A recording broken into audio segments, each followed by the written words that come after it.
best day of the week. I love it. Friday morning at 8:30 a.m. I'm your host, Darian Robinson. I'm with my guys, Chris Lucci. Yes. In the building. Unk, Excited. Kyle Yeah. Murph, It's good. and Aaron Miller. What up, y'all? All right. Again, we apologize for being late. We're going to jump right into it. I know you guys got a lot of shit going on tonight. We're not going to hold you up. We're going to knock this out really quick. Now, the first topic I want to talk about in terms of greatness, right? We've seen some great performances over the years. I mean, amazing performances. But the talk of the town recently has been obviously Bam's 81, right? And then who he passed. So you have to talk about Kobe's or Bam's 83, Kobe's 81, but then Kobe's 60 in his last game was recently brought up by Gordon Hayward, saying on SiriusXM that the scrutiny behind NBA scoring records is at an all-new high, right? His claim is that the 60-point game that Kobe had was not a legitimate game, like not legitimate at all. Stems from the context of that night, right? Like both teams were already eliminated from the playoffs. They were setting background information. Lakers were funneling fucking every possession to Kobe, right? And the atmosphere felt more like, in his opinion, a Hollywood production than an actual basketball game, right? A competitive match. So I want to start with you on this, Chris, especially from an agent perspective.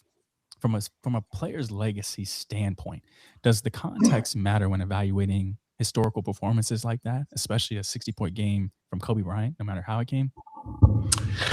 Great question. I'm going to say no. I mean, I think, look at this. Look at some context. David Robinson, I remember growing up, this was like 94. David Robinson dropped 71 points on the very last game of the season. Mm-hmm. Why? He did that because he wanted to win the scoring title. He was like 0.2, 0.3 points away from, overcoming Shaq, right? Shaq was the leader. So he dropped 71 in that game, right? And they was just giving him the ball to make, and then they celebrated. Like, yo, you dropped that 71, you won the scoring title. Devin Booker, I believe in 2017 versus the Celtics, very scrutinized, he dropped 70. And they lost. Mm-hmm. They lost the game. So here's the thing. At the end of the day, you still have to go get those buckets, right? You still have to literally go out there and get it done. Kobe, we were all on pins and needles. I don't know about everybody else, but it was funny because I think Shaq told him on TNT, yo, I need 50 or 60 that last game. You know what I mean? He told you, whoa, big fella, I don't know about that. Like a few weeks before, he was like, I'm flying in, I'm coming to it. And he dropped 60. Regardless of how he did it, regardless if they weren't going to the playoffs, that's what entertainment is about. It's about entertaining. And everybody, Jay-Z, I mean, everybody flew in for that game. The audience at that game was incredible. So from an agent standpoint, what do? You're going to take that game, you're going to take that moment, and you're going to maximize it. You're going to maximize it from a marketing standpoint. You're going to maximize it from a legacy standpoint, and you're going to push the narrative. That is your job as an agent, to market the likeness, the performance of your client, of your player, and push it. So from an agent standpoint, man, run with it. Drop 50, 80, whatever you can get, drop it. I don't care. They was half sleep, so what? Get it. And let's go back. You guys might even know this. DeJuan Wagner, that junior, DeJuan Wagner, I believe he dropped 80 or 100 points in a high school game. You got to think DeJuan Wagner, the dad, dropped 100 points in a high school game. And it was he was a McDonald's All-American. He ended up getting National High School Player of the Year in a crowded class with Eddie Curry and Tyson Chandler and Kelvin Torbert and all of those guys that we talked about. So no matter how you get it, go get it.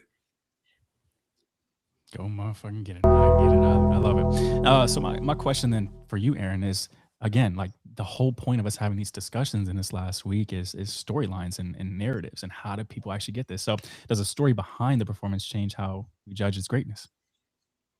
No, it doesn't change my perspective or, how I judge the greatness. My thing for Gordon Hayward is, what did you think was going to happen? It's his last game. It's in Staples Center. You have to have in the back of your mind that this dude's probably going to take every fucking shot tonight. He's going out. with a storybook ending. Whether it comes with a win or a loss, that's besides the fact, because neither of you were making the playoffs that year. Yeah. It was already decided. Like, both of you were terrible teams that year. So in his mind, he should have been like, guys, be prepared, because he may not try. You don't know. He may not get 60, but best believe he's going to try for at least 30. He's going to try. So I feel like that just looks bad on the Jazz more than it does on the Lakers or Kobe, because how are y'all not prepared for that possible moment? You knew that moment, that whole night was not about you. You should have known from the jump that his teammates were going to funnel every single possession to him. So I'm not going to sit up here and invalidate what to me was one of the greatest nights in basketball. Hell, in basketball period that year, 2015, 2016 year of NBA season, that was the greatest year of basketball that I could possibly remember in recent years. It was such an amazing year. That's the last game that we have in our minds of Kobe Bryant, was him going out with 60 points. So you're not finna take this away from not only basketball fans, you're not going to take it away from Laker fans. You're damn sure not going to take it away from Kobe fans. I don't give a damn what Gordon Hayward has to say. You may think it's not legitimate, but 99.9% of the NBA world saw, damn, that nigga dropped 60 on his last game. Hell of a point. Kyle, thoughts? I mean, nothing that anybody hasn't already said. I mean, Kobe's known for shooting. Like, he's a ball hog. He takes all the shots. So it's your last game. What did you think? He had to go out like that, and he happened to end up going out well by making a game-winning shot. But I'm not mad at it now. And if anybody puts it like a damper on his legacy because of the last game that he just lives into the narrative that people already said to him, they just hating. That's a good point. Gosh, I got to give you a nickname, but D-O-V-Tech, Dove-Tech. Well, I'm going to call you D-Tech. So that's a good point that D-Tech had made, that every superstar wants to have a last game like Kobe Bryant. Is there any game that we can remember where a superstar went on a high note like that? I mean, probably Jordan, because he, won the first three-peat. He won his third NBA Finals and then left. That's the greatest way to fucking go out. I won a championship and I won Finals MVP. Now I'm about to go play baseball, and I'm gonna leave in y'all's heads the question of whether or not I may return. And then I came back, do it again, leave on another three-peat, only to return to basketball 5 years later. So to me, that's probably the two greatest instances where a player went out, is both of Michael Jordan's three-peats, because he left on a Finals MVP and a Finals championship. For God's sakes, they made a documentary about that shit, y'all. Okay, let me rephrase the question. Left on a high note and never played again, because Jordan came back. I did a little research. There is no. Kobe is the benchmark. The next closest one you have, like literally, guys, for the chat. Next closest one you have is Dwayne Wade. No, Dirk, 30 in his final home game. Dwayne Wade had 20. Dwayne Wade left out on a triple double. So I guess triple double. That's awesome. Yeah, triple double. Yeah. And then Tim Duncan had 19 and 5. He did make it to the playoffs that year, but it was that playoff exit against the Thunder. And then Jordan in 03 with the Wizards had 15 and 4. That was his final game with them. So, I mean, Kobe's definitely the benchmark for that. Crazy. So then I will ask then, let me just ask it this way, even though we already know it for the soundbite. Is Kobe's 60-point finale the greatest retirement performance in sports history then? Yes. History. Well, all leagues. Wait. Oh, back up. My bad. History. Oof.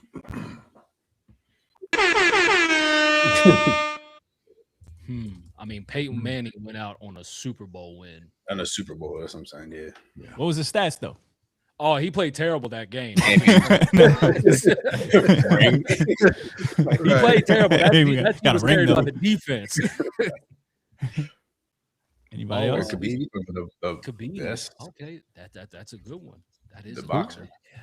UFC. That's a valid point. Ooh, Valid yeah. point. That is a valid. That's a point. valid point. Didn't John Bone Jones go on the championship? Oh, it's damn, Shimmer, you beat me to the Remember point. that, Right. beat me to the punch. Damn. I Jerome mean, Bettis too. He won a Super Bowl in his hometown. Retired after. yeah, but he played terrible, dog. Yeah, no. Tom Brady in the comeback. Nah, because he won a Super Bowl, retired, and then Oh, decided. then he ended up Coming coming back. back, yeah. Then ended up coming back, and then he retired again. Michael Phelps is a smooth one. They Oh, say yeah. Ted Williams hit a home run his last career at bat in 1960. But That's Shimmer pretty said Ray damn Lewis, good. maybe. I don't. Boom, I I'm don't. done. But I mean, so that's the thing. Like we have prime examples of players that won, right, and retired, but none of them, despite the win, played at the level that Kobe Bryant played when he retired. Right. Win or not. Right. Yeah. I mean, Derek Jeter left the game of baseball on a walk. Lionel Messi. Wow, shit. Is he kind of still? Well, He's still He's still playing. He's still playing. He's He's playing still for in playing. Miami. But- Yeah, he chilling. the Miami, yeah, but the Miami thing. LeBron James. I think he'll be the next one. LeBron James could be the next one. I could definitely see him I trying think to it's go for something LeBron. crazy. There's no way they're gonna let LeBron go out like quiet or Right. you know what I'm saying? Like there's no way. So in the chat, I need someone to tell me, if they have not already, is Kobe Bryant's 60-point finale the greatest retirement performance in history? Performance by the single player, not by the team where they want to ring. Please let us know, and we'll talk about that later in the chat.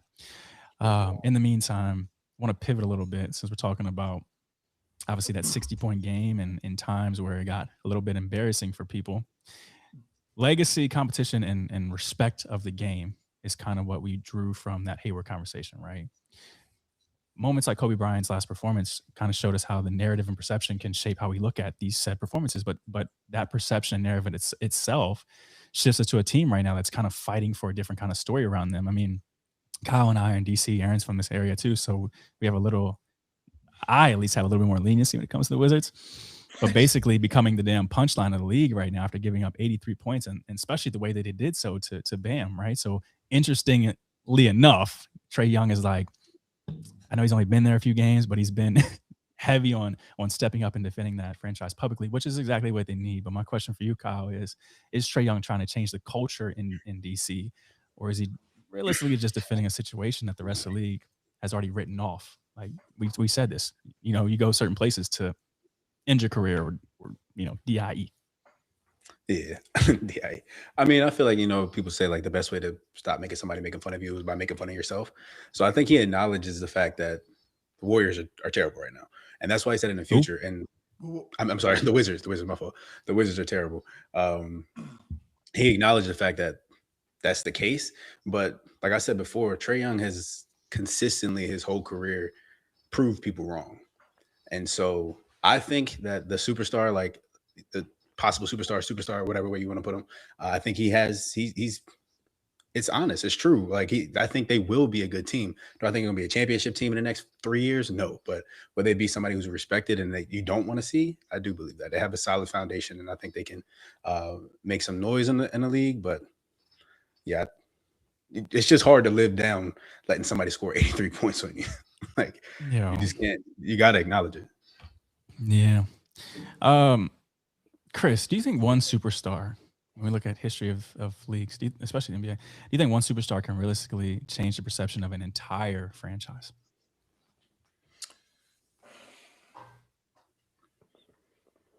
Yes, if that superstar has.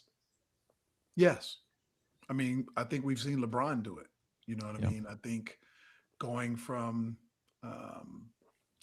going back to the Cavs after leaving Miami, after getting that championship DNA, and also having the opportunity to make adjustments as a player with the management, right? We call him Le GM, right? When he's in that Le GM role, absolutely. Like, listen, I'm coming. We need to change this coach. We need to change this roster. And so if you have a superstar and he demands that level of change, absolutely. I think so, for sure. Would you say, I saw someone comment before that Steph would be in this category, but I think that group changed that culture. Would you guys agree with that, or do you think it is Steph? I think it is. It's Steph. It's Steph. He's maintained it. the catalyst. Yeah. All right. Like, I mean, obviously before he got there, the Warriors had famous teams. Obviously, we believe Warriors and Run TMC, and then well before Run TMC, there was Rick Barry. But there's still huge gaps in between those three specific teams and those three specific, like, groups of players, right? So Steph for sure is one of the players that changed the perception of the franchise. Michael Jordan for sure. All right, the Bulls were called, they had cocaine problems. All right, he talked about the documentary. Your boy Zeke changed the perception of the Detroit Pistons. Hakeem Olajuwon changed the perception of the Houston Rockets and whatnot. It just, every so often a player comes along to essentially save a franchise. It happens. Antetokounmpo, he changed exactly. Right.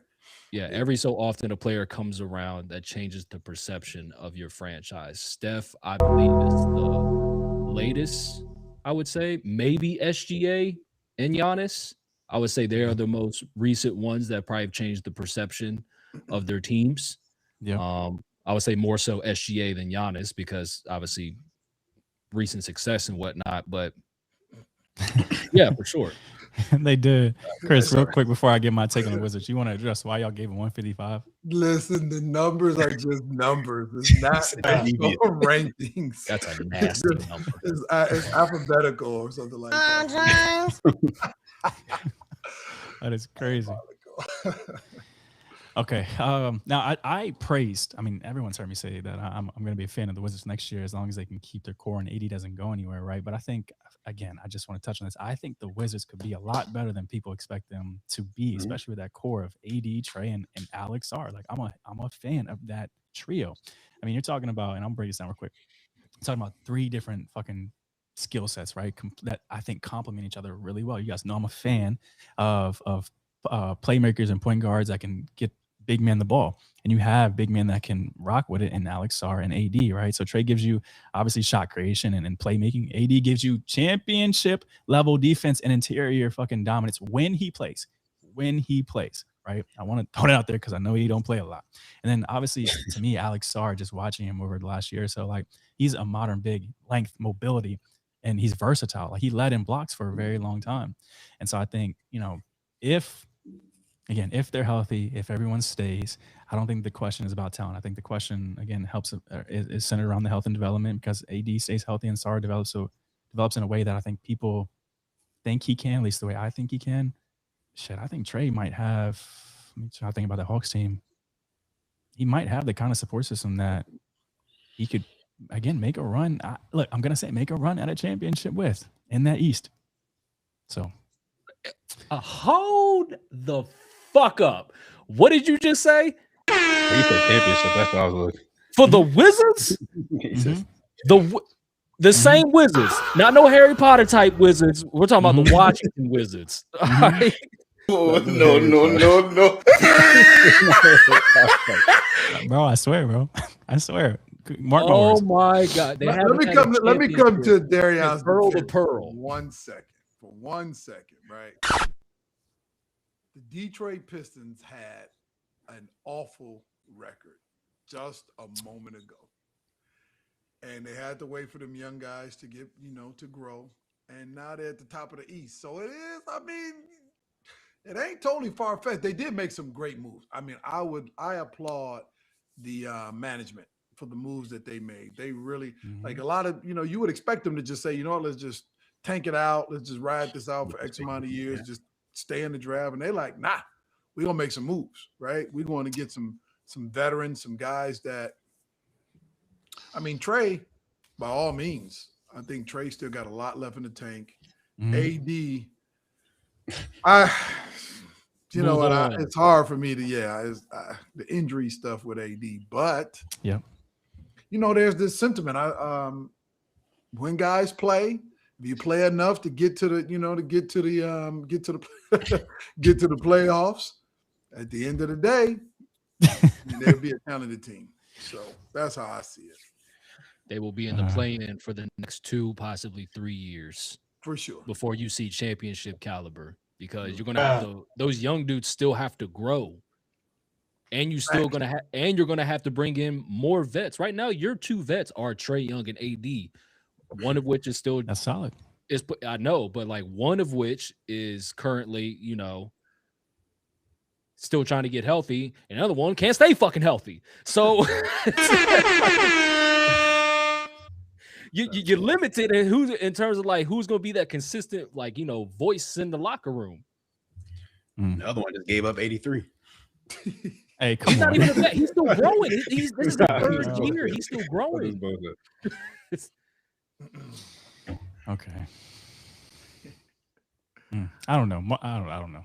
Look, we'll talk about it next season, but don't. Hey, look. What do you say? Oh, Aaron's quote. I always say shit that sounds stupid in the moment, but then I end up being right.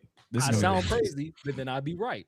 But here, I'll say this. I'll place a bet right now on live.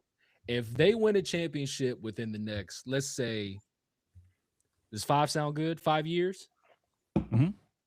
5 years. If they win a championship by, I'm gonna say 2032. They're not winning it this year, obviously. If they win a championship by 2032, I'll shave my beard. And just a heads up, Chad, I haven't shaved my beard in like 9 years. I haven't shaved my beard in 9 years. Okay. Yeah, I'll take that back. All right. Speaking of teams trying to change their narrative, let's shift over to a team on the opposite end of the spectrum right now, the San Antonio Spurs, who have been playing fucking phenomenal, right? They're sitting at the top of the Western Conference, and the hype around that young core is growing fast. I know I'm a fan. I know the panel's a fan. But Fred VanVleet, right, who is currently injured, Rockets PG, gave some pushback on that hype, basically saying that the media might be crowning them way too early. So I think the actual quote was, Aaron, you want to say it for the chat for me? Yes. He said, what have they won? All right. They haven't won anything. It's a marathon, not a sprint. So everybody slow the fuck down on this obsession. So, Chris, my question is, are the Spurs actually ready to contend? We've had this discussion in bits, or are we still getting ourselves just slightly ahead of where we should be? I mean, we're doing a little bit of both, but man, they have something no one has.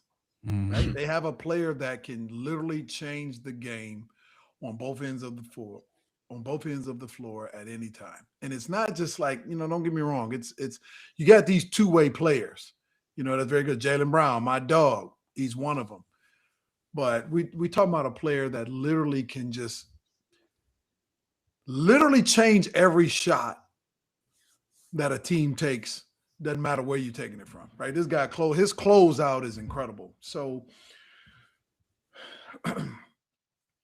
yeah, I mean, they're competitive. I think they, I wouldn't want to meet them in the tournament because you actually don't know how well they're going to play, right? You don't know, like, how do you prepare for them? You know what I mean? How do you prepare for a 7 foot, what is he, 7'6"? 7'5". 7 tall. How do you prepare for a 7'5" guy that can run from end to end, that can block shots at any time, that literally doesn't have to jump to dunk the ball, and who is aggressive and desires to be great? Like, how do you prepare for that?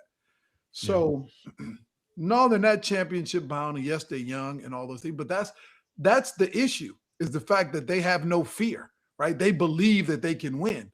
So, you know how it was when y'all was playing, you play a team, little shitty team, you keeping them in the game, your coach them. If you let them stay in the game, you're going to give them life. They're going to believe that they can beat you. It's kind of how I see the Spurs. The Spurs believe that they can beat anybody. So I think they definitely can be deadly. It's kind of the same thing with the Pistons. Pistons look a little young. They haven't been there. They're playing at a high note, really getting it done. And, people think that they're going to crumble in the playoffs, which could very well be possible. But I believe that the Spurs are definitely a threat. And, we're going to see what they're made of in a 7-game series when you're really strategically trying to find their weaknesses and things of that nature. So we'll see where it goes. Before I have you guys go into more of that, Teddy Hart 2913 sent us $5 for a super chat saying AD, Trey, plus this year's top 3 pick, and Alex Sarr should absolutely make the playoffs. Absolutely make the playoffs. And you said they're going to be in contingent for play-in. Kyle, where you stand on Chemistry, that? but you need to see the chemistry. You have to figure out if AD is going to be on the court. I think he's the heart. He's the centerpiece of everything because, like they said earlier, you got the heart in Trey, but you need the height when it comes to AD and his ability. Chris, will they make the playoffs? I think they'll make the playoffs. I think it's a good enough team, and I don't think that AD has to play. Right, we're going to count and factor in that he's going to miss games, right? 20 games, whatever the amount of games is. You don't have to play all the games, if you will, in order for them to still be a playoff team. He needs to play some big ones, but if they're going to manage his time and allow him to have games where he can last longer and don't play any back-to-backs for the life of the longevity, definitely think that they should be able to make the playoffs. Okay, appreciate it. Hey, look, Teddy, man, thank you for rocking with us. Love the super chat, and please keep them coming too. Look, first of all, be in the chat. You don't have to say anything if you don't want to, but please. That being said, besides playoff experience, right? Let's just take that out because we all understand that's what's needed. But for teams that are young and don't have that, what separates a good team from a championship team?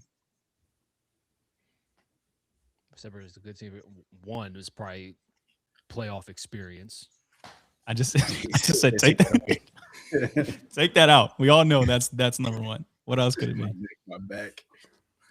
What separates a good from a great team? Mm-hmm. A good team from a championship team. A good team from a championship team? Mm-hmm.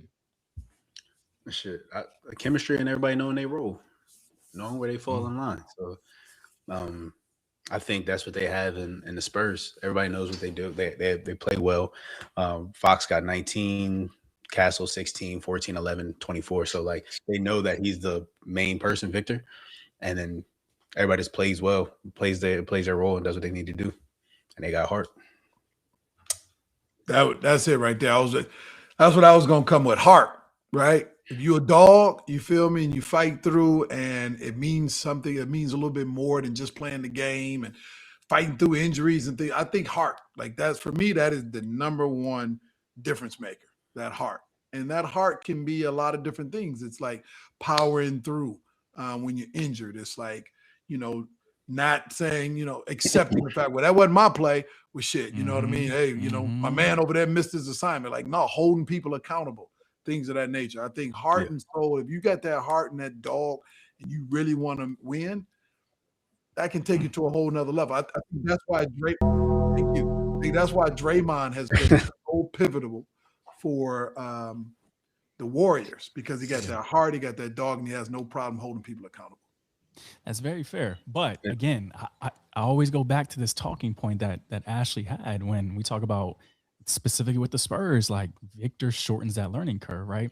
I think they have some dogs on that team. I think Castle is a dog, but for me, if we're talking about exactly what separates a good team from a championship team outside of the experience, right? Then I think it's also a superstar that kind of bends the game every night, right? You see that, like Shai is that, James Harden was that for teams, Steph is that, KD is that. Damn, I couldn't even get that up. So when we talk about young teams, right, I think they can win a lot of regular season games. We've seen that. We're seeing that with Detroit and Spurs right now, especially with the Spurs, because they're athletic, they are deep, and they play fast. But I think, and Aaron, you say this a lot, but when the playoffs come around, that game slows down tremendously, right? So I think you need someone that can control the game on both ends of the floor, force adjustments for the other team, and that's where Wemby, out of everybody in the league, that's where Wemby, to me, has the greatest advantage. He changes the timeline for the Spurs because of that.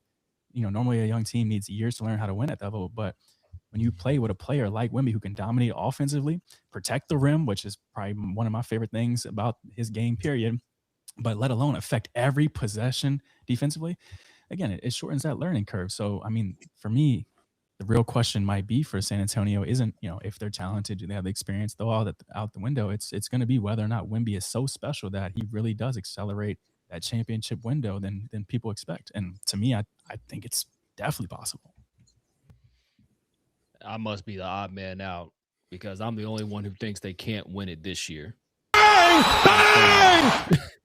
I'm saying this year they are not going to win it. I think Darion didn't even believe that. This chat's crazy. I'm sorry, y'all. Like, look, I get the hype and obsession over them, but I'm just going to bring it back to what I said about this team a month ago when people were starting to hype them up, when they started going on this crazy win streak and the fact that they beat the Thunder 4 times and whatnot. I said, yeah, but is that shit going to matter in April? Yes. Is that shit going to matter in May? Is that shit going to matter in June? You want to know why it's not? Because everybody's record, once they get into the playoffs, 0-0. And guess what their record in the playoffs is? 0-0, because they haven't fucking been there with this group. Yeah. The only one that has any playoff experience, there's only two, De'Aaron Fox and Harrison Barnes. That's the only one that knows what it's like to be in them trenches and one's a championship past the first round. But one's a champion, the other one got 28 points. He averaged 28 points against the Warriors. So it's just like, that's why I'm saying if they have any hope of getting as far as they want to in the playoffs, I feel like De'Aaron Fox is going to have to be that one to let them guys know, like, this is what it's like, fellas. And Wemby, I get you're going to be our guy going forward for the next 15 fucking years, but you're about to get a real shock of what it's really like in that first round. Maybe not the first round, second round for sure. You're talking about Wemby specifically? Yeah. I have no. The Spurs will get out of the first round, but the second round, who's going to be that matchup? Yeah, I get it gets tough. I feel like the elite has to beat the elite. We as spectators and as fans of the game, like, we believe that they're going to, we put the tenure and all the playing style. You can't tell the Spurs that they're not going to win the championship this year. They have every piece that's needed, and then they have that heart. And like Chris said earlier, they're fearless. They don't believe that. They're not gonna be like, yo, we're doing really well, but when the playoffs come, we really gotta, like, you know what I'm saying? Like, they believe they can win the championship. Until somebody takes that belief. I don't know. I get it. I get it. And I know that I'm not stupid, right? I know historically, Aaron, you are 1,000% correct. And Chris, you know this too. Like, most championship teams have already had some type of veteran experience, right? Spurs, if you look at them, when Tim Duncan got there, David Robinson was there. They had some runs, right? Lakers, they had Kareem when Magic got there, et cetera, et cetera. They had runs and so on and so forth, right? It's history. I get it. But I think, like, we've never seen anything like Wemby. So is it fair to say that he might be so special that he changes that history, that timeline? Yes. No. We've never seen anybody. I don't believe Wemby is going to do what LeBron James did in his third year in the NBA, and that is take a team to the finals. But Wemby's team, I mean, I don't stick up for Brown much, but Wemby's team is way better than LeBron. But guess what? Wemby has to go to the West. LeBron went through the East. But you have a Wemby, is what I'm saying. Like, that's what, like, you have a Wemby. Like, he's 7'6", 7'5", and he adjusts everything, and he can shoot, he can dribble, he can handle, he has the competition like edge. Like, I just don't see it being like. And we've also if they put somebody against him with size and mobility, hell, even just bigger than him, all right, more weight. We've seen him struggle. Yeah, but I like this comment a lot. Yeah. You're an all-time great defender if you lower your opponent's shooting percentage by 4. Wemby is lowering his opponent's shooting percentage by 11. We've never seen anything like that. That doesn't help his case. I think Shaquille O'Neal would have something to say about that, because niggas didn't even want to go in the paint with his big ass down there. That's okay, but the game has changed drastically. You can now win the game from outside. You don't have to go in the paint to necessarily win a series. Yeah, true. That is true. I'm not denying what his impact is. I'm just saying they are not ready right now. I'm not saying they're never going to be ready. I'm saying right now they are not ready. They'll get out the first round. Cool. Second round will be a struggle. But once you get to that Western Conference Finals, you got to go up against OKC, who knows what it's like in a Game 7, and they got home court advantage. Oh, yeah. We're going to see how much belief you got. But Wemby versus Chad, I'm taking Wemby. It's not a one-on-one matchup, Kyle. It's a 5-on-5. Well, I'm going to look at this, though. And I'm not saying that they're going to win a championship, but I am saying they got 8 guys that's playing really, really well. 8 guys in double figures. They have a total anomaly in Victor, right? That's just generational talent there, generational, whatever you want to call it. Generational being. Okay. Yeah. They have that. They got 8 guys that, scoring. Then they actually have Harrison Barnes. Didn't he win a championship with the Warriors? Yes. The first one. Harrison Barnes won one, and I believe Luke Cornett won one with either the Celtics or the Spurs. See, championship pedigree. So you do have now. Niggas I ain't trying to mention Luke. Luke, you was on some bullshit with that. With the ATL with Magic City Knight. Okay, but you do have 2 guys that won a championship. So you do have that presence at least in the locker room. You have some guys in the locker room, that can talk about it. That they're not playing that role from the standpoint of major contributors, but you do have that in the locker room. And then you just have championship organization, right? We're talking about the Spurs. So the Spurs have done it for years as a championship organization from top to bottom.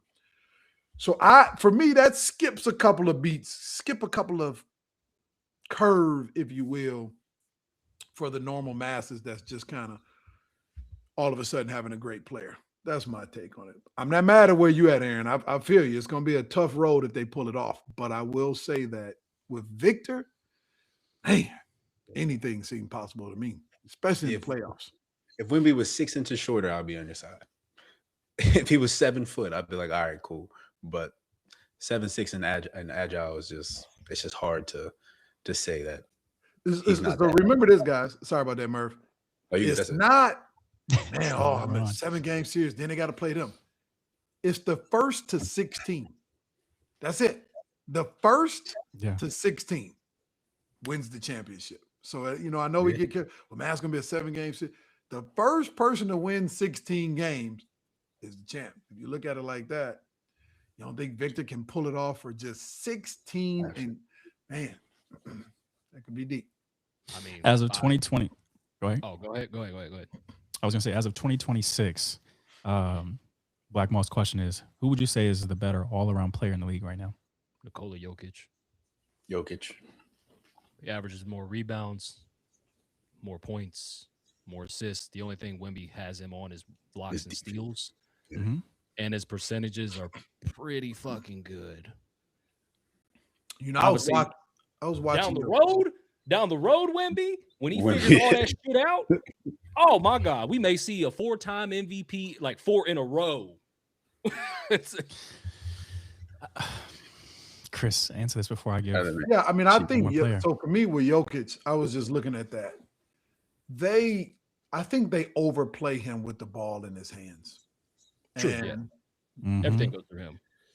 They overplay him with the ball in his hands. Like they're starting their offense from the other side, 94 feet, with him with the ball in his hands, and he's not fast.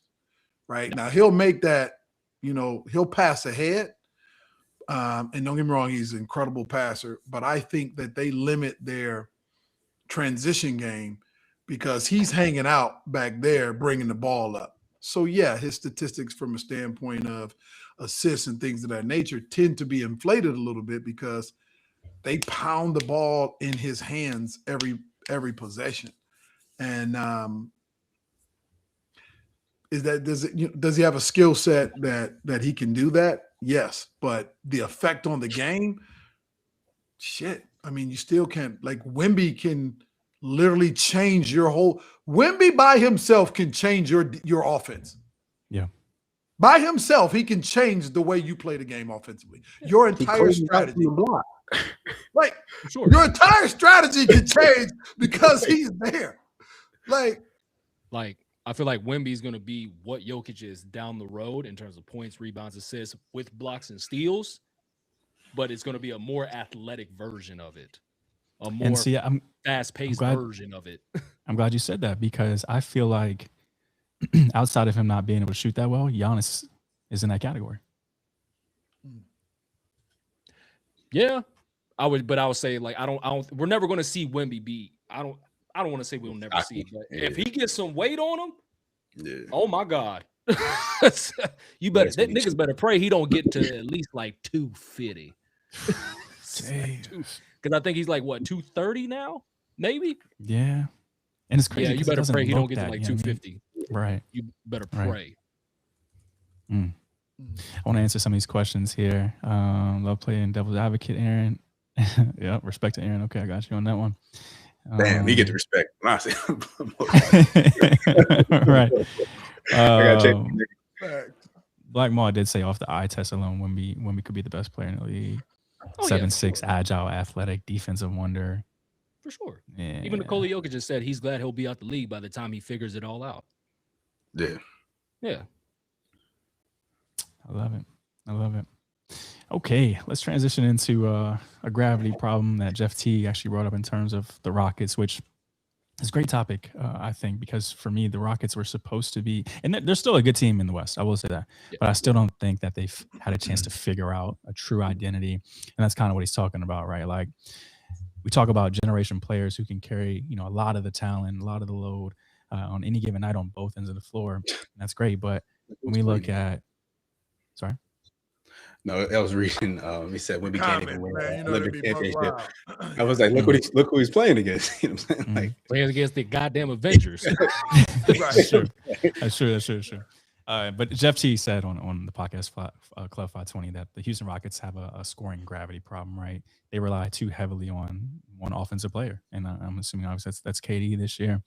So are the Rockets actually a true contender in the West, or again, just like Aaron, you're kind of saying with the Spurs, are they just having a good regular season?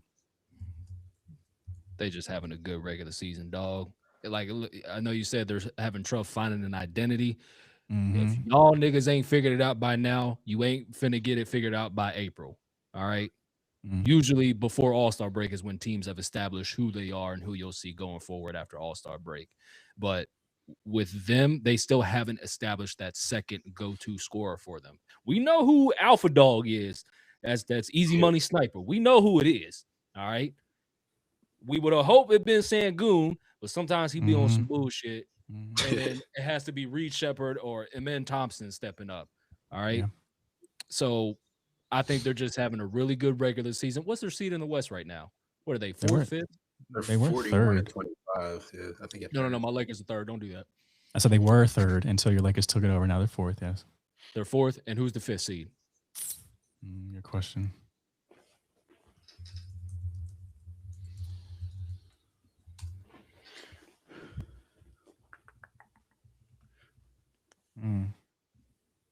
Denver Nuggets.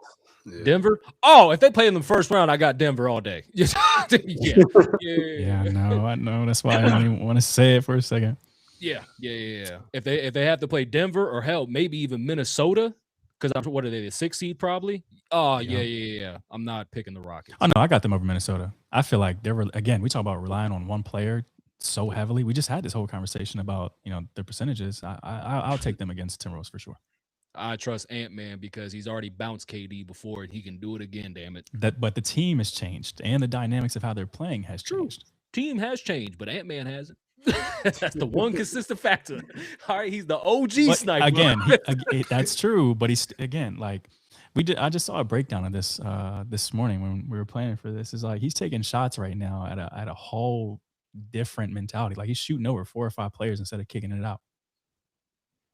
That's not going to win you in the playoffs. You need to throw some lobs to Rudy Gobert. Thank you, Kyle. Thank you, Kyle. Thank you, Kyle. Nigga, don't switch up now. Thank you, Kyle. Hell yeah. Shit. Like I said, I believe in Ant-Man being able to cancel out KD in terms of a head-to-head. But in terms of who's going to be that second guy to step up for Minnesota, I trust their second option to step up more so than I do any second option on Houston. I put my trust in Julius Randle or Naz Reid or Jaden McDaniels over Amen Thompson or Reed Shepherd. I'm sorry. Or Sangoon? How'd you skip over Sangoon? Sangoon is too inconsistent. He's too inconsistent. 20 and 9 though. Yeah, he averages what's Julius Randle. There's going to be games where he gets 20 and 9 and other games where he gets 10 and 10. Y'all forgetting about the homeboy from Atlanta, Jabari Smith.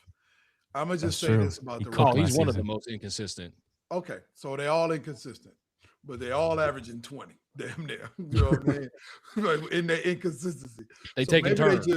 Maybe they just a different one steps up from night to night. You could look at it that way as well. I mean, ultimately, Sangoon is at 20, Thompson is at 18, and Jabari Smith is at 15 and a half. But Reed Shepherd around 13. But look at this. That's offensively. You guys figure out what they're consistently.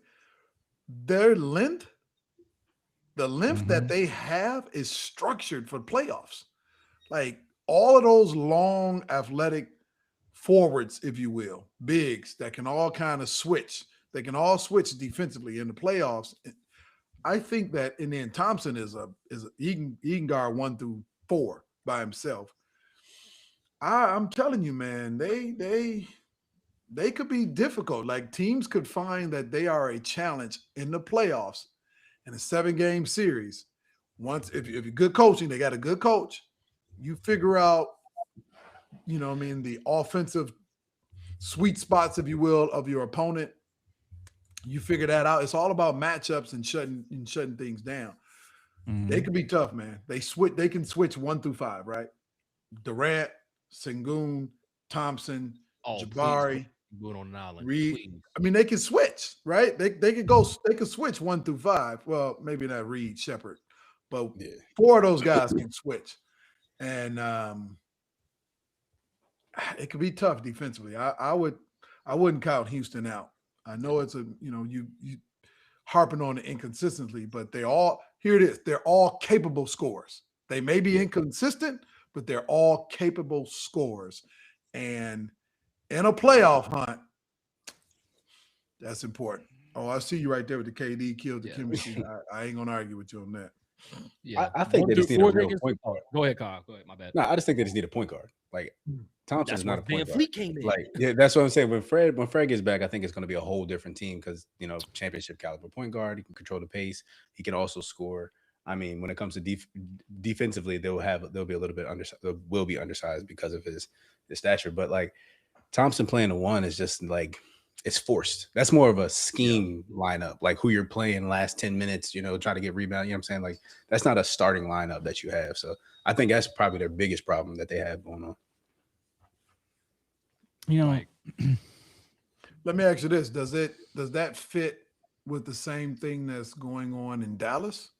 Because you're playing an non-traditional point guard in Dallas, and J. Kidd, like, I know what the fuck I'm doing. You know what I mean? So, but obviously, I guess he's giving the ball to his best player in that format.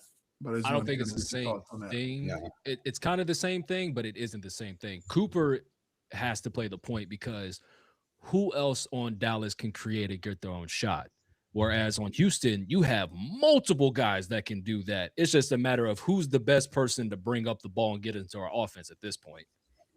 It's like he can have his pick of the litter. One moment, it can be Sengun, KD, Amen, Reed. Like either one of those guys can initiate the offense, but what Fred provided was the structure in certain situations. Like in these situations, we need to slow the fuck down, get into our shit. This guy's got it going. Let's get him the ball. None of this break off the play and ISO shit. All right. Run the fucking play. That's where Fred would have came in. Yeah. You know what I don't like? I don't like the narrative that I don't like the narrative that KD killed chemistry, right? Because I think that that's the guy. I'm still harping on this because I just think that like that's an easy cop out for Kevin. Any superstar of that magnitude, especially an offensively dominant superstar like KD, I think you put them on any team, right? And in the short term, or at least for the first season, the whole dynamic of the team changes. So I think that can be sometimes misconstrued as fucking with the chemistry. But I think just like the bright side of that is that KD's presence also simplifies the game for his teammates, or is supposed to. Like you look throughout this whole season, the amount of double teams that he's getting, and that allows him to pass out and give guys opportunities now, whether they want to capitalize on it. Like Aaron is saying, yes, there's a lot of inconsistency, but I don't think that should be, described as like now the chemistry's fucked up, because he helps out a lot. He just also needs the ball too. That's what you brought him in for, right? One of the best scorers of all time. So again, let's please stop framing that shit as chemistry being killed, right? The team is still learning and balancing their identity around a superstar that commands that much attention in Kevin Durant. So that's all that is for me. Okay. Anything else? Okay. Anything else? First round exit. Lakers in 5. I mean, if they don't win, then that narrative would be somewhat correct, right? I mean, in the first year, though, how many teams have lured in a superstar like that and won in the first year? Aaron always says none. I mean, I guess my thing is you can't keep just moving 2. around, and not necessarily having the same level of success prior in expectations of who he is. Like, I'm a KD fan. I rock with KD all day, ever since he was a young pup. But if you're there, you pushed your way out of Phoenix. Shit, come on, let's get it done. Like, that needs to be part of the narrative. Being a leader, being a mentor, being someone that's helping them, understand what it takes to be a champion. So you got a great core unit of young guys. Shit, let's see something major, right? Let's go a little bit farther than the expectations. Yeah, but that's not KD. He just wants to hoop. Okay, well, man. You've done enough hooping. All right, let's get back to it. Right. You've done it for 20 years. All right. Then criticism comes with it. You know what I mean? So, okay, we'll talk about this. All right, so obviously talking about superstars being able to carry teams and how much impact a player can have on a franchise. That brings us to again another young star that we spent a little bit of time talking about earlier in Victor. He's also making it very clear that he's not really wanting to wait for his turn, right?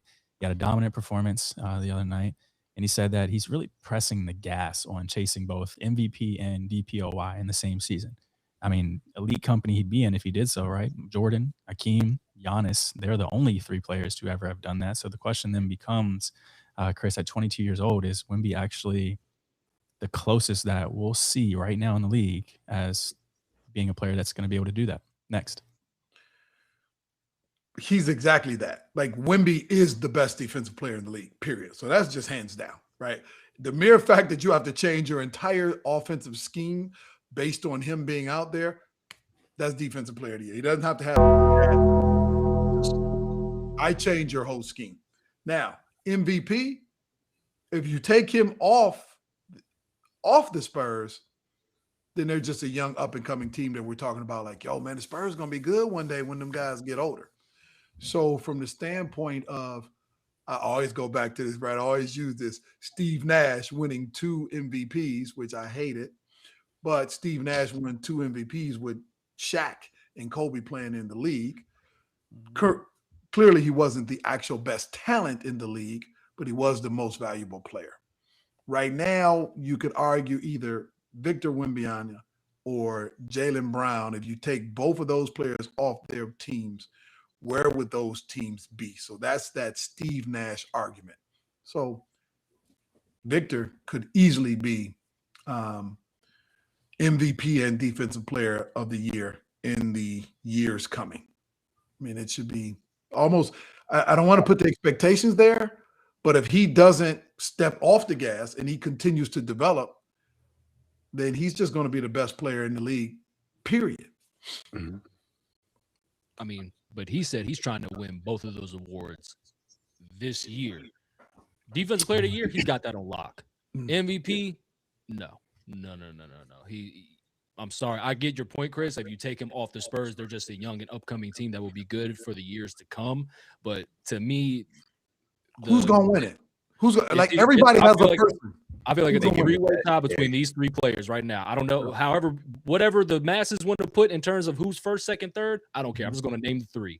Okay. SGA, Jaylen Brown, Cade Cunningham. Those are my top 3 in terms of who should be in the running for MVP at this moment in time for the rest of the regular season.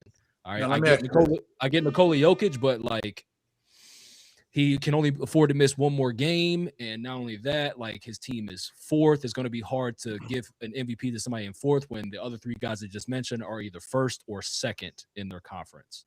Do you think the voters are going to see it the same way? One. Fuck no, they ain't. Right. Okay. Going to be some bullshit. I know. And then my second thing is, you guys were pushing really hard for Luka being a lot of consideration for the MVP. Where do you see Luka? I'm gonna say not me. Okay, I'm a Laker fan. I didn't say that. Right, so where do you see Luka in the race at this point? Nah, there's been too much backlash about his defense and other things off the court about basketball that have impacted his chance of winning MVP. So they're going to try to find some way to hold that against him, even though the Lakers are third and he leads the league in scoring and he's also averaging 8 rebounds and about 9 assists. They're going to try to hold that against him just because solely of the whole he don't play defense argument. I feel like it's a big argument, but it's a huge not argument. really, because there have been plenty of niggas that won MVP that were never, that were defensive liabilities. Steve Nash. I don't. Allen Iverson. Like, come on now. Steph Curry.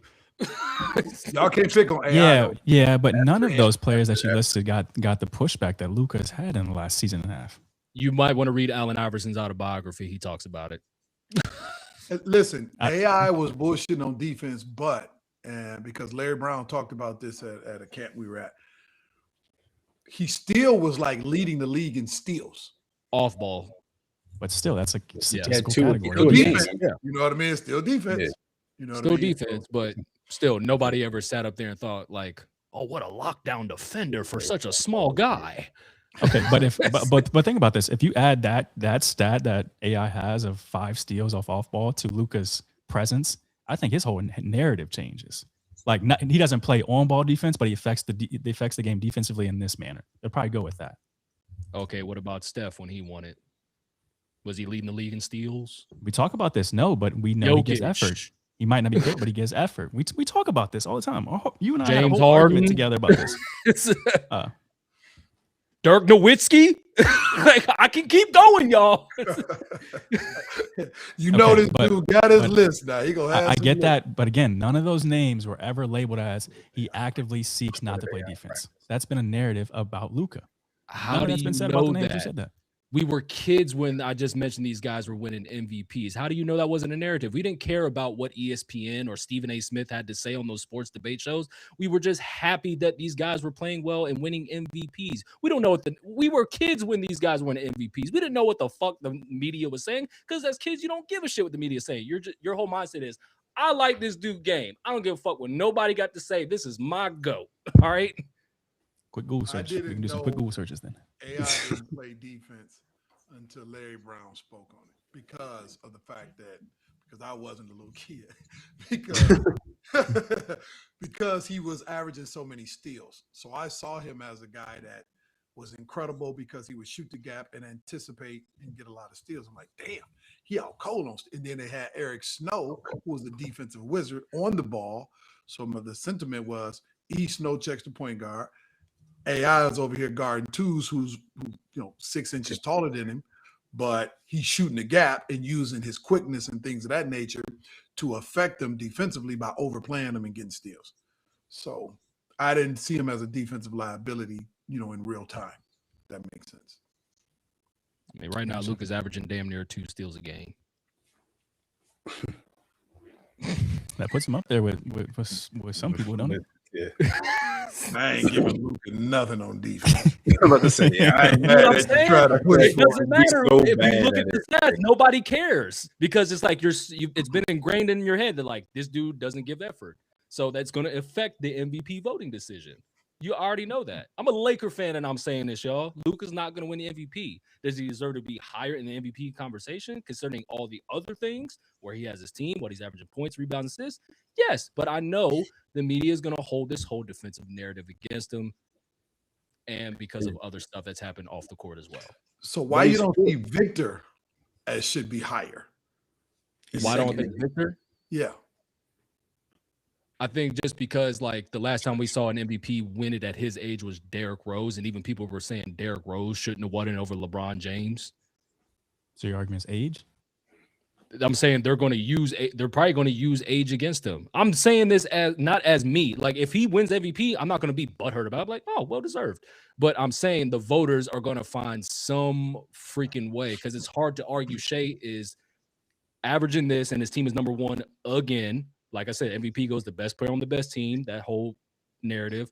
And then you got Jaylen Brown, who nobody expected to have the Celtics at second. That's a great narrative to have. And then Cade Cunningham. You were shit 2 years ago. And then in 2 years, now you're number 1 in the East. So it's just tough, because there's a story behind those 3 guys. There's a story.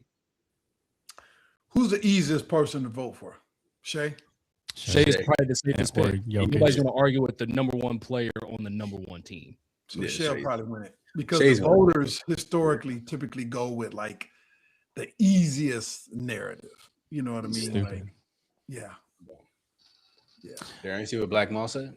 No, what do you say? Something bad about me? No. He said he thinks Ant-Man can win MVP, Defensive Player of the Year, and scoring title at the same year. Hey, you know what? So I'm glad you say that because my next question was kind of centered around this. When we look at two ways in the league, right? To me, that's Ant-Man is in that category, JB's in that category, Giannis is in that category, JT when he wasn't hurt was in that category, Jimmy Butler last year and the years prior was in that category. Where do you guys rank Victor in terms of being two-way in the league? Like, where does he rank? Is he the best? Is he top two? Number one. One. Even JB said he's one. Victor Wembanyama is the best two-way in the league. I mean, Then I put it's just JB his at height. two. You just can't do anything about his height. Like, Who'd be He number don't two have for to you do guys? nothing. He don't have to gain no weight. He don't have to shoot better. He don't just keep doing what you're doing, bro. And you are the best. And you will have the success from the team will drive that MVP ranking, right? And so the success of the Spurs will drive that narrative. And to be quite honest with you, you guys probably, I don't know if you know, our fans and others have been paying attention to this. JB is literally doing things, or at least his team is doing things to help his narrative. They're doing things from a PR standpoint to help push. You know what I mean? Like he's talking about it, first of all, speaking about it. One of the things when LeBron first came out and said, I'm the greatest player in the world, boom, it brought a bunch of attention. So I think that by Victor going ahead and saying, I'm going to win the MVP and the Defensive Player of the Year, that brings attention, gives people something to talk about, especially for guys that are not in these huge markets, right? If you were in New York or you went to Lakers, that's why, Laker players that's why LeBron and they're always in conversations because of the market, along with the fact that you're very good. So if the Spurs continue to win, Victor's just going to be, he's going to be the standard in a second. Okay. So then real quick, we haven't done this before, I don't think, but let's do a collective, entirely media. We all have to come to agreement on this fucking list. Let's do our top 5 two-ways in the league right now. Obviously, we just said Victor's number 1. Who's our number 2? JB. Not Giannis? He's not. I think he's in the top 5, but he's in the top 5. Yeah. But if we're talking about like as of you said as of right now, yeah, as of right now, it would be JB. Giannis ain't played enough this year. All right, 3-1. I'll take it. All right, so we're going Victor number 1, JB number 2. Who's number 3? I think it's. Ooh, if I had to pick, I think you can throw Ant in there. Yeah, I was gonna put Who's number 3? Ant-Man. What's my man with Toronto? Scotty Barnes? Barnes. Scotty Barnes. Yeah. Is his offense there to compete with the level of players that are in Bro, this they top got 5? that man playing center. I know, great defender, yes, but we're saying two ways. Is he as elite on the offensive end? What's his average? He's at 19 points a game and 8 rebounds and 5 assists and shooting 49% from the field. What's the numbers we're looking for? You got to be above 20. I mean, that's pretty good. I'm asking you guys. I wasn't alluding to. Yeah, no, I know. I'm just saying, like. I mean, as of recent, we could say Kawhi.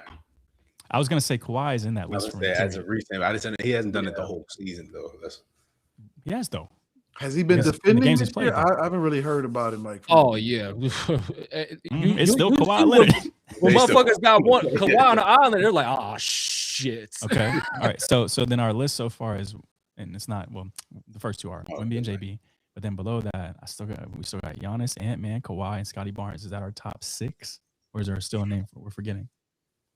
I mean, as much as like, we praise his offense, like SGA is a good defender, y'all.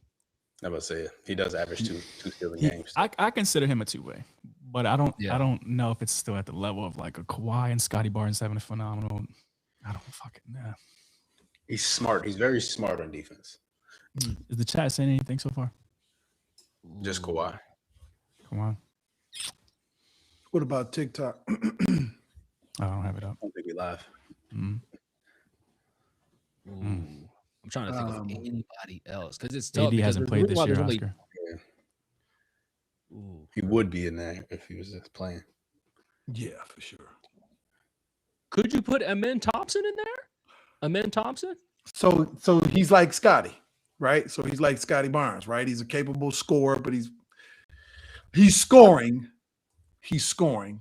I think Amen's going to get an all defensive, all NBA, all defensive NBA selection. I think he is First team all defense, I was going to say. I'll give him first, yeah, for sure. Like first team all defense. He could I'll be definitely give him first. I really wish Tatum was able to play this year because I think he would be in that category too. But then with JBF had the either way. Okay, so if our five is Wemby, Giannis, JB, and Kawhi, how do we rank those final three? Name it one more time. Wemby and JB are our first two. And Kawhi, yeah. So y'all and Kawhi and Giannis. So I think Scotty People are Barnes. saying Cooper, Flag, and Zion. No. I didn't say Zion. I didn't type that, I promise. What the hell? I did not type that. Can't take that. Someone said Flag is a good pick. What's his defense looking like this year? I mean, it's looking good. He's not a liability for sure. Like, people don't try to go at him, but like, it doesn't have. How can I say this? Oh, you know what's crazy? I think it's more effort, more so than Bam Adebayo. Isn't he on that? Isn't Bam supposed to be like a big time defender? Yeah. And clearly he can score. He dropped 80 fucking 3. Okay, but are you putting Bam over I can't put and Bam Kawhi or Giannis? Bro, the man just scored 83. What is Bam averaging? 18. I'm sure Giannis though is probably averaging 27 and 10 or something. I don't know. I'm probably Bam is averaging 18. You looked it up. Bam is at 18. Hold up. 20 points exactly. I mean, doesn't Bam have some like first, second team all defenses? Chris, Giannis is averaging 28, 10, and 5.5. I'm not arguing with Giannis. I'm talking about. Who are we talking about that? We slid. We got Ant-Man in there, and we have Kawhi in there. Are they lockdown defenders this year? Oh, like Bam has. He has 5. Defensive player, all defensive teams? Yeah, he has 4 second, 1 first. Bam game is a fluke. I mean, I don't know how we're moving Bam below Kawhi and Ant. Are we giving Kawhi and Ant because we just like, yo, they lock in and we like them, or are they really locking down defensively? I'm giving it to Kawhi just because when I see dudes like try to go one-on-one against them, they know it's not finna be an easy ass one-on-one. Yeah. If anything, they're looking to pass it. What does he have defensively from a number standpoint? Who, Kawhi? 2 steals a game. Yeah, but I wish there was a Kawhi Leonard got 2 defensive player of the years. They got metrics. Anthony Edwards is averaging 1.4 steals this season. That's less than Luka, by the way.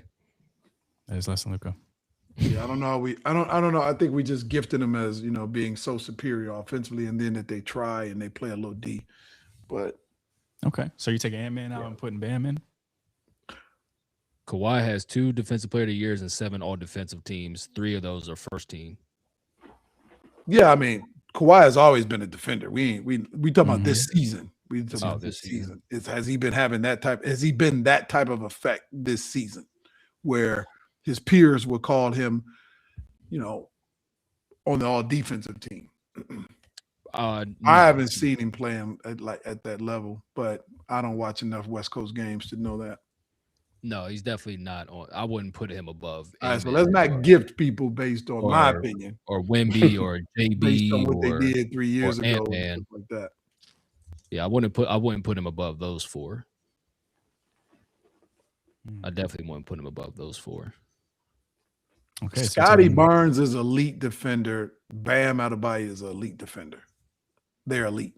So if we're going with the narrative on the scoring, if we're giving more on the scoring push and less on the defense, like the highest scores, and then they're pretty like good defenders, then cool. But if we're going like who are the we're giving a lot of weight to the defense as well, the same way we're looking at offense, then I think that, my opinion, Scotty Barnes, Bam, guys that are elite on the defensive end and good scores, but not super elite. If we saying, hey, such and such got 1.5 steals, so put him over there, that ain't really elite defense. That's pretty good. He try hard. So that would be my take. Because you said an entirely take on the top 5 two-way guys. Giannis for sure, right? We all got to we agree on Giannis. So he's 3. Sure. So Giannis would be 3. I think after that it gets tricky. I'm putting the men in there. Men Thompson. We got to agree. Hell, Evan Mobley. Hold on, Evan Mobley. Oh, I'm so sorry. I was thinking that, but he averages 18. I mean, he's a he averages 18. Of them 18. As or if you're gonna go with 18, that, you have to go with Scotty because he's got the 19. And yeah. I'm going them guys before a man. I don't see a man Thompson as like a. I think he's gonna get first team this year. Defense, really? Yeah, I think. So we got 4 or 5, man. And for the chat again, we're ranking our best 2 ways this season. Right. Number 1 was Wemby. Somebody Number said 2, Chet, Sagoon. Number 2 was who was there? Jaylen Brown. JB. Number 3 was Giannis. Yeah. Are we saying Bam? I'm just saying like Kawhi and Bam. No, not Kawhi. Not this year. Why is that? I don't know. I'm gonna stand down on Kawhi. Y'all if y'all push it 3-1, cool. But I don't. I'm strong on the men. D-Tech, a man averages 18. He averages. You think 18. he's gonna make first team defensively? Taking men over Scotty Barnes? Yeah, because they're gonna factor in winning. No. I'm saying you. We're saying two ways, two-way players, not two-way players that have a great record. So I average 1 less point than you, and I lock up just as well than you.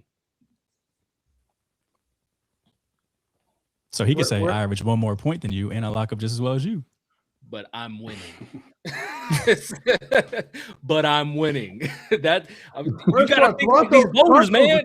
Right? And Toronto 6 in the East. And at one point they were what, 4th before Cleveland and the Magic made this reason. Well, no, they're tied for 5th. So Toronto's tied for 5th in the East. The Cavs just once they got James, they went on a little bit of a run, but they were 4th for the longest. Wow, Kyle stuck in 180p, not even 1080p. Must be the case. Okay, chat, we'll come back to this since we can't seem to agree on the bottom 2. But we know the top 3 at least. Right. That said, let's start to wrap this up a little bit.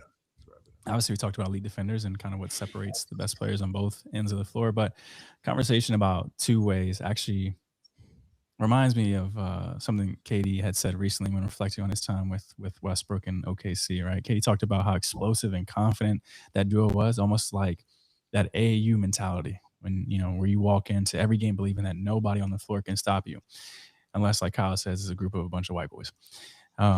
And so that kind of makes you think about that era of OKC, because when you look at the talent that KD and Russ had together, it kind of felt like they should have won multiple championships, especially with how young they were when they started to grow together. So Chris, being in the AAU space and looking at the league, my question for you is, if KD and Russ really had that much talent and confidence together, how did that team never win a ring? Just too young, and they fought. They ran up against one of the greatest teams in history, the Miami Heat, right? When they were at all cylinders, and they wanted blood. You know what I mean? They weren't going to be denied by any means necessary. So the timing, it was just the timing. And then they couldn't get that thing figured out with James. Obviously, it was based off structure in the NBA salary cap at that time. So they couldn't get it done. But it's ironically enough, they brought in Billy Donovan, right? It's just always this timing. They brought in Billy Donovan, and they were getting to that next step. And then you get the Warriors come in and they come back, what was it, down 3-1, I believe it was. 3-1, and Steph goes on this historic run, and boom, and it just took the life out of them. But they were up 3-1. They were prepared to kind of get to that next level. That was their opportunity. They had these missed opportunities, couldn't keep James, ran against a buzzsaw with the Heat. Bam, ran against Golden State at a time that nobody expected. Steph hitting the half court, just past half court three, you know what I mean, to win one of the games in that 7-game series. So it was just timing. It was literally just timing. But by all means, I think if they could have prolonged it, held on to James, and KD not gotten out of there, obviously they would have took a turn. It would have been one of those years they'd have pulled it off. Okay. Chad is saying Harden didn't have the beard yet and hadn't been to a strip club yet. That'd be funny. Ain't no strip clubs in OKC. That worth visiting if they are. Exactly. So I've never heard anybody say I'm going to OKC on vacation. Hey, look, true. Ashley brought up a good point about, weighing heavily on championships when we're ranking people. So take out the championships for now and just talk about talent. Where do Russ and KD rank amongst the all-time most talented duos? In terms of just talent. Just talent. Just talent alone, I would put them at number 2. Number 2. Behind who? Kobe and Shaq. Kobe and Shaq? I thought so. In terms of talent. It's strictly talent. That is strictly talent, y'all. This ain't got nothing to do with them rings, them MVPs, them championships. I'm talking about I was just going to say LeBron James. I was going to say LeBron James, Dwayne Wade. D-Wade. Like, yeah. And to be fair, like I don't ever really go down this rabbit hole of talking old head talk a lot, but Scottie Pippen was talented as fuck. So he was talented. Jordan, super talented. To me, the list goes. I want to hear y'all's too, but I got MJ, Pip, Shaq, Kobe, Bron, D Wade, KD, Russ. KD, Russ, and then Steph and KD again. So you got KD, Russ ahead of Steph and KD. I might put Steph and KD over, not with the championship. I do because Steph is a talented shooter, he affects the game well, but Russ, again, I mean, Russ can give you 30, 15, and 15. That's I don't talented. smoke, I get paranoid. Talent. That's a good one. Talent. Only reason why I said that, especially at the time they played, Russ was somewhat one-dimensional at that time. He was just a motor. So that's why, I mean, he was athletic, stupid athletic, but I think talent-wise, I think they probably top 5. Who? KD and Russ. Where does he rank, though? 5th. Where do they rank, though? 5th, and the ones that we named. Honorable mention, my Bob Cousy and Bill Russell. What do you? No, you can't save face. That was for Chris. All right, I got you. I'm gonna go Jordan and Pip, Kobe and Shaq, Magic and Kareem. Fuck, I forgot. Bron and D Wade, Steph and KD. Oh yeah, shit, 6. Yeah. So you don't even have them in there? Not in the top 5. Gotcha. So 6 for you, okay. No, I'm not saying that they 6. I'm just saying I didn't they ain't in the top. I didn't think long and hard about this one. They ain't in the top 5. I don't know. Yeah. They're not in the top 6 either. I mean, are they in top 10 at least? I mean, they're in the top 10. Yeah, sure. definitely top 10. But you got a lot. I mean, like you got Y'all ain't gonna fuck with the old heads, but like Stockton and Malone was. I was about to say that. Yeah. Them up. KD That and was a Twitter and great Draymond duo. and fighting. That was a Lamar great over him in duo. his pregame. LeBron and Kyrie. Talent-wise. I think it was like, talent-wise, that was, Bron in his prime, and Kyrie was only like, what, 20, 24, Right. 23? Kyrie's nice, though. Pre-injury. Nice. That's what I'm But saying. Murph, 50 at 50. You can't go Jerry West and Wilt Chamberlain though. Hey, look, hey. Come on now, Shout out my logo. Shout out my nigga Will. Shout out my nigga Will. Oh, no, I was just Murph had a great take. Like Russ was a fucking motor. You know what I mean? And he was.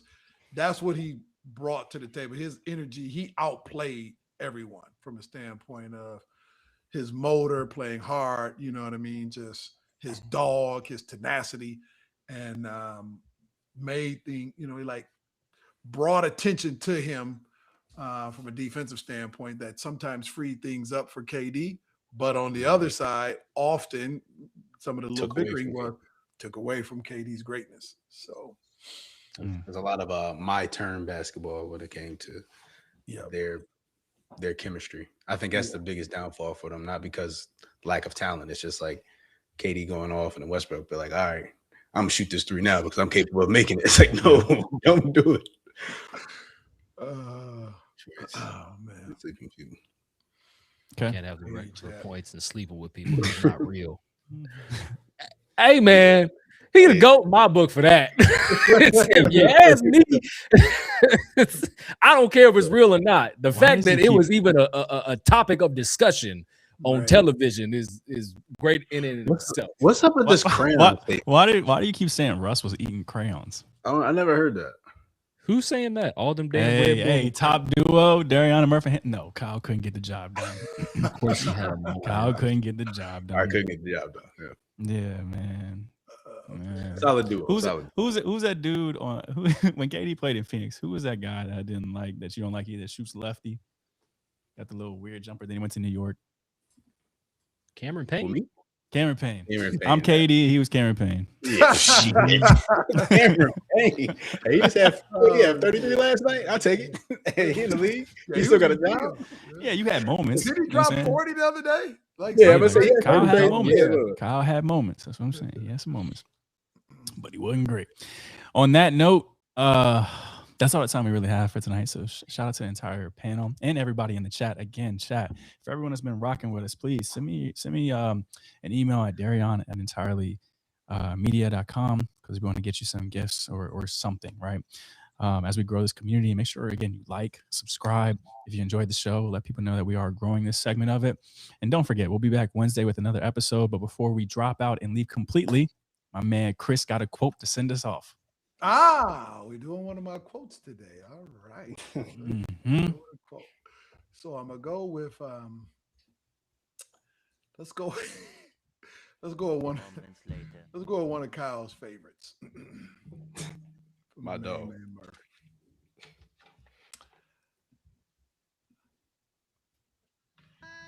LeBron James. Practice hope. As hopefulness becomes a habit, you can achieve a permanently happy spirit. On that note, be happy and practice hope. Love it.